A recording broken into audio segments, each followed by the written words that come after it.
प्रणाम, बहुत बहुत चरण स्पर्श। देखिए, क्योंकि समय की पाबंदी है तो वैसे तो जो कार्यक्रम के आयोजक हैं उनकी इच्छा थी कि हमारे बहुत जबरदस्त वक्ता है भाई प्रिंस सिंह जी कैमूर से, मोहनिया से। इसके अलावा हमारी बहन अमृता सिंह है, वो भी बहुत अच्छा बोलती है। इसके अलावा हमारे युधिष्ठिर सिंह जी है जो पार्टी के महासचिव हैं, और भी कई हमारे पार्टी के वरिष्ठ लोग हैं जिनको यहाँ पर अपनी बात रखनी थी। हम अपने मिशन में कामयाब हो, इसके लिए अपने अपने विचार सभी ने रखे आपके बीच में। मैं अपनी एक बात आपके सामने रखकर अपनी बात का समापन करूंगा। कार्यक्रम की शुरुआत में हमने 26 अगस्त का दिन क्यों चुना अंतर्राष्ट्रीय शौर्य दिवस के लिए, ये मैंने आपसे शुरू में ही बता दिया था। और हमारा जो मकसद है, इंडिया गेट पर एक शौर्य जो चलाई जाए, इसके बारे में भी मैंने आपसे पहले शुरुआत में ही बता दिया था। यहाँ पे कई लोगों ने शेर सिंह राणा के जिंदाबाद के नारे लगाए या बताया कि ऐसे करो वैसे करो। मेरा आप सबसे निवेदन है, मेरी बात आप आवाज ऐसे आई तो नहीं ऐसे, मैं आपसे निवेदन ये करूंगा कि मेरी बात आप 5 मिनट बहुत ध्यान से सुनिएगा। मैं आपको एक काम की बात बताना चाहता हूँ जिसके कारण हमारा समाज ये जो 76 साल हुए हैं 47 के बाद से, उस कारण से पिछड़ गया है। और अगर आज हम इस बात को समझ जाएंगे जो मैं बता रहा हूँ आपसे, तो हमारा समाज दोबारा से अपने पूर्वजों की तरह ही राजा बनने की तरफ चले। बात क्या है, वो ये है, मैं एक उदाहरण देता हूँ आपको और उसका उत्तर आप दीजिएगा, मेरा आपसे निवेदन है।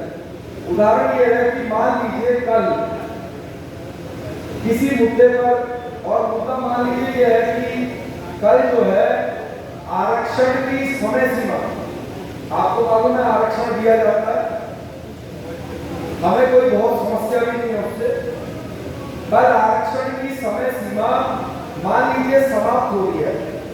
हर साल, हर 10 साल में आरक्षण को रिन्यूएट किया जाता है, बढ़ाया जाता है। तो अब आरक्षण की समय सीमा मान लीजिए कल जो है वो समाप्त हो रही है। अब जो भारत सरकार है उसने सर्वदलीय बैठक बुलाई। सर्वदलीय बैठक मतलब सभी दलों की बैठक बुला ली इस बात पे चर्चा करने के लिए कि कल आरक्षण बढ़ाया जाना चाहिए कि नहीं बढ़ाया जाना चाहिए। अब सर्वदलीय बैठक है तो मोदी जी यहाँ बैठ गए, मोदी जी के बगल में राजनाथ सिंह जी बैठ गए, उधर अमित शाह जी बैठ गए। मतलब कि बीजेपी की जो लीडरशिप है वो इधर बैठ गई और दूसरे जो दलों के नेता हैं या प्रतिनिधि हैं वो सामने बैठ गए। अब इस मीटिंग में आरजेडी ने अपने सबसे बड़े जो राजपूत नेता है, क्या नाम है उनका? नहीं, आरजेडी पार्टी के जगता बाबू अध्यक्ष वही है। तो अब जगता बाबू को इस मीटिंग में भेज दिया और रामविलास पासवान जी की जो पार्टी है लोक जनशक्ति पार्टी, उन्होंने अपने प्रतिनिधि के रूप में सूरजभान सिंह जी को भेज दिया। ठीक है जी। मायावती जो बहुजन समाज पार्टी है उसने अपने प्रतिनिधि के रूप में सतीश चंद्र मिश्रा जी को भेज दिया। अब ये मीटिंग शुरू हो गई, तो प्रधानमंत्री मोदी जी ने उनसे पूछा, भाई सारे राजनीतिक दलों के प्रतिनिधि आ गए हैं? सबने कहा जी आ गए। मोदी जी ने पर्चा उठाया, देखा में कौन कौन सी पार्टियों के कौन कौन लोग बैठे। सबसे पहली निगाह उन्होंने देखा, भाई आरजेडी की तरफ से जगता बाबू बैठे हैं। उन्होंने कहा जगता बाबू ठीक है ना, उन्होंने कहा जी बिल्कुल ठीक है। उन्होंने कहा लालू यादव जी, तेजस्वी यादव जी वो नहीं आए, तो उन्होंने कहा कि लालू जी की तबीयत थोड़ी खराब थी, तो तेजस्वी जी उनको बाहर लेकर गए हैं दिखाने के लिए, तो उनसे उन्होंने कहा कि आप चले जाइए, मीटिंग अटेंड कर लीजिए और अपनी बात रख लीजिए। उन्होंने कहा ठीक है। उन्होंने कहा बताइए कल आरक्षण की समय सीमा खत्म हो गई है, इसको बढ़ाया जाना चाहिए कि नहीं बढ़ाना चाहिए? तो जो जग्गा बाबू हैं वो इस प्रश्न का क्या उत्तर देंगे कि मैं राजपूत हूं इसलिए इसको खत्म कर दीजिए, या फिर मेरी पार्टी ने ये कह के भेजा है कि इसको 10 साल के लिए बढ़ा दीजिए? वो क्या कहेंगे? क्या कहेंगे बताइए? जो उनकी पार्टी बोलेगी वही करेंगे। अगर उन्होंने अपनी पार्टी की खिलाफत करके ये बोल दिया कि मैं राजपूत हूं इसलिए तुरंत इसको खत्म कर दीजिए, तो परिणाम क्या होगा?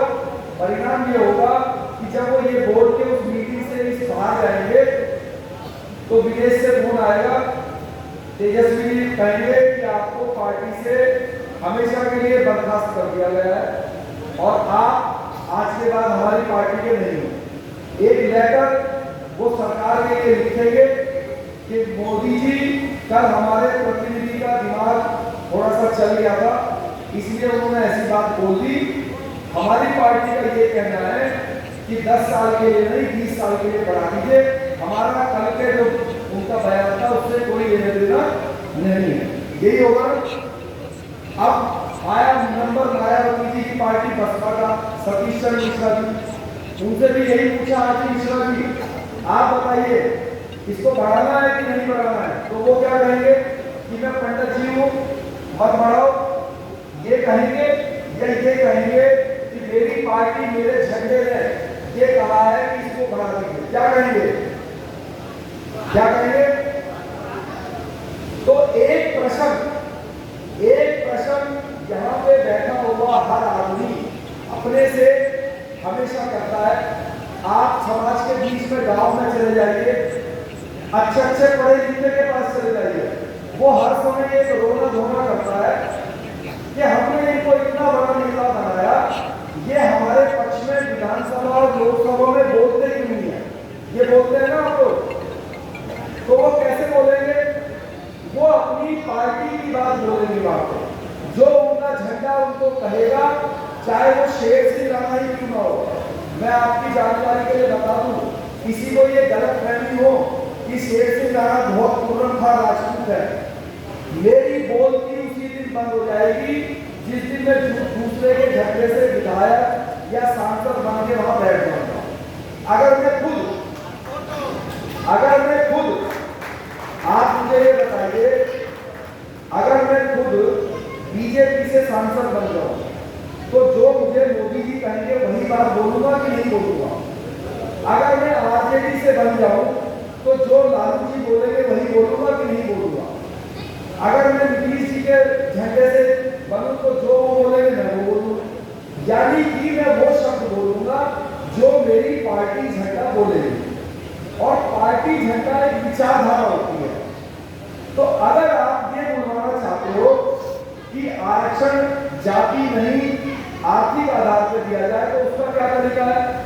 अब आपने अभी झंडा कहा, आपने कहा कि अपनी पार्टी अपना झंडा होना चाहिए।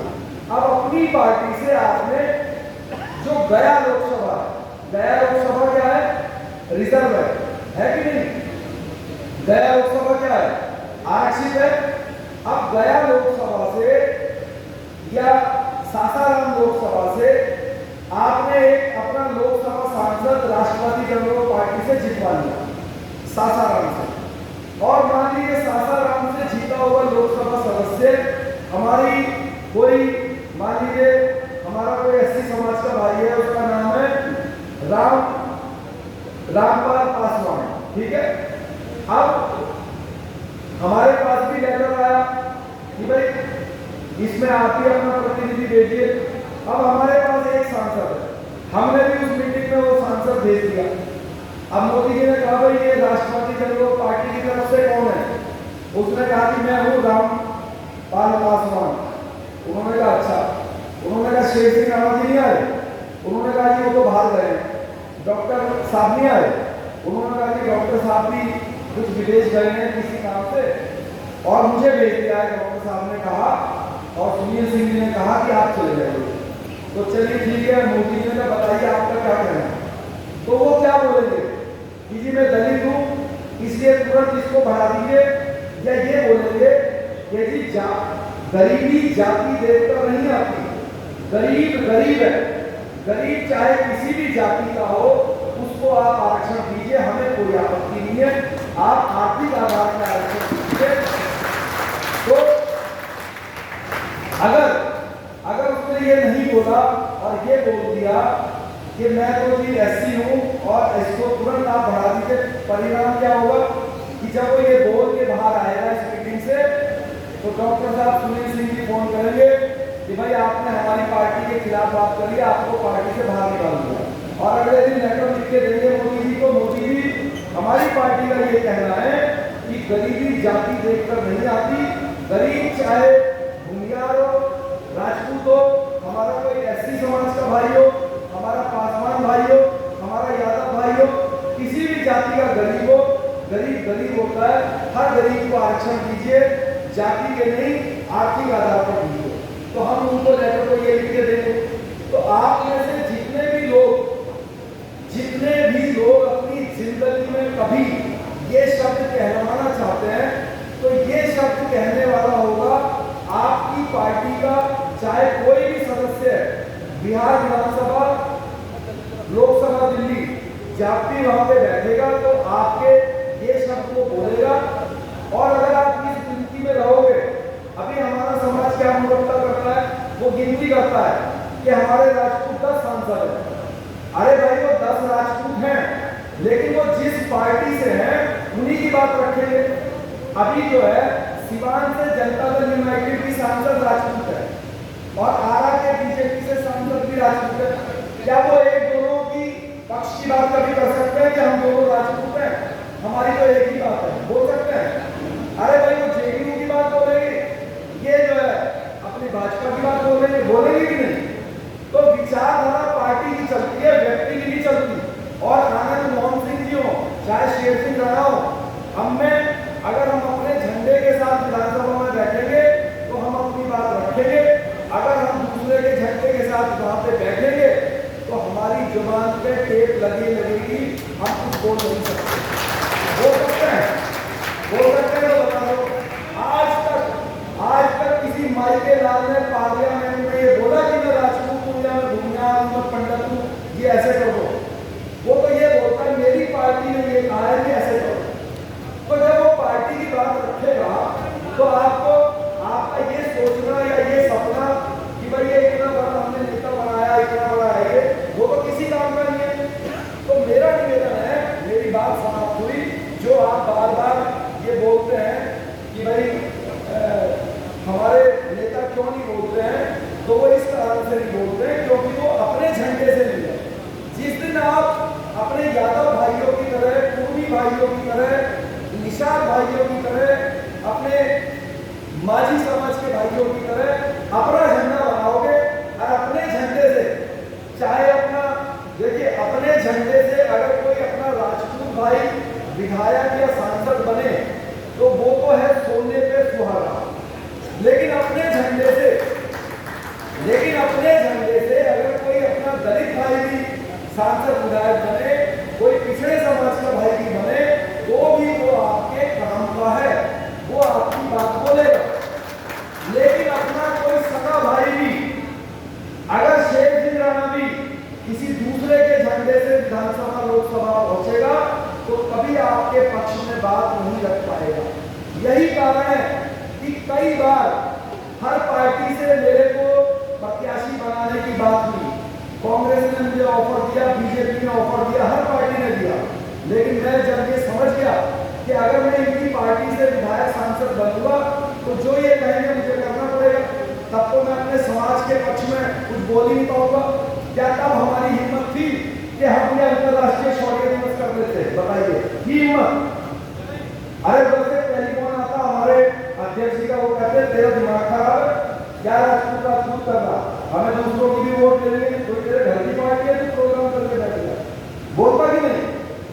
तो मेरा निवेदन है कि इस एक पॉइंट को आप समझिए, अगर पार्टी आपकी समाज की होगी, उसका विधायक सांसद चाहे कोई हो तो भला होगा राजपूत समाज। और अगर पार्टी दूसरे समाज की होगी, जब लालू यादव की सत्ता में आए तो क्या सारे के सारे उनके विधायक यादव थे? बताइए। अभी तो सत्ता में है, अभी तेजस्वी जी उप मुख्यमंत्री हैं, तो क्या उनके सारे के सारे विधायक यादव हैं? दूसरे भी हैं। तो ऐसे आप भी कीजिए, आप अपनी पार्टी बनाइए, उससे 50 विधायक बनाइए, 50 में से 10 भूमियार बनाइए, 10 यादव बनाइए, 10 SC समाज के बनाइए, 5-7 राजपूत भी बनाइए। जब ऐसे 50 बनेंगे आप सरकार में हिस्सेदार बनोगे, और जब आप सरकार में हिस्सेदार बनोगे तब आपके समाज के उन बच्चों का भी भला होगा जो गांव में बैठे हुए हैं बेचारे, लाचारी से एक तक निगाह से देख रहे हैं कि हमें भी कुछ मिलेगा, हमारे लिए भी कोई योजना और नौकरियां मिलेंगी।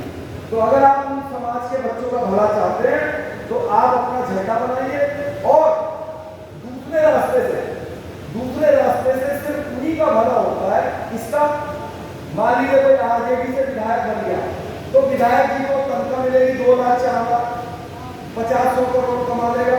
जो उसके 10-20 चेले चपाटे होंगे वो भी पैसे कमा लेंगे, वो सोशल मीडिया पर करते रहेंगे भैया जी की जय, भैया जी की जय, बस उससे 10-20 लोगों का भला हो गया।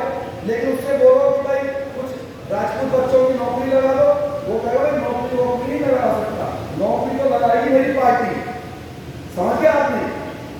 तो मेरा निवेदन है आपसे कि झंडे की अहमियत को समझिए। इस झंडे से मेरा आपसे वादा, एक दिन हम कामयाब होंगे, उस दिन इंडिया गेट पर अपने महान पूर्वजों के सम्मान में शौर्य ज्योति जलवाएंगे, ये मेरा आपसे वादा है। बहुत बहुत धन्यवाद,